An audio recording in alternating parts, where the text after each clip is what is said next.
Эдийн засгийг эрчимжүүлж алт олборлтыг нэмэгдүүлэхээр алт олборлагчдад 256 тэрбум төгрөгийг нэг жилийн хугацаатай 9% хүүтэй зээлүүлэхээр засгийн газар өнгөрсөн онд шийдвэрлэсэн. Гэхдээ одоо хүртэл алт олборлагчид хөнгөлөлтөө зээлээ арилжааны банкудаас аваагүй байна. Засгийн газраас зээлийн 50% батлан даж Монгол банк зээлэх мөнгөний их үсрэг шийдсэний дараа алт олборлагчид арилжааны банкудаар дамжуулан зээл авах юм а. Одоогоор сангийн ам 5 аж ахуй нэгж зээл авах холбогдох хүч хөрөмтөд бүрдүүлж өгчээ. Зээлийн бичиг баримтыг сангийн ам хянаад эхний ээлжид 2 компанид зээл олгох шийдвэрийг баталгаажуулсан байна. Зээл авах хүсэлтэй бусад компаниуд шат чатанда зээл хөдөлгөж шаарддаг бичиг баримтад бүрдүүлж хянуулж байгаа тухай улаархай өмнөөс мэдгдлээ. Засгийн газар алт болборлолтоо ямар нэг маргаангүй явуулдаг компаниудад хамгийн түрүүнд зээл олгоно гэсэн шалгуур тавьжээ. Засгийн газраас бол компаниудад 50% баталгаанд нь зориулж засгийн газрын тогтоол гаргаж шийдсэн.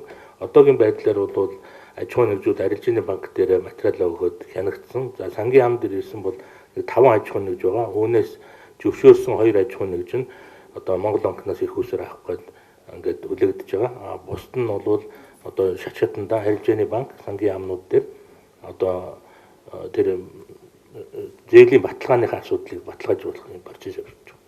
Зээлийн журмыг хангасан аж ахуй нэгжүүд зээлийн гэрээний дагуу олборлсон алдаа сар бүр Монгол банкнд тушаавал зээлийн хүүг 6.5% болгож бууруулах юм.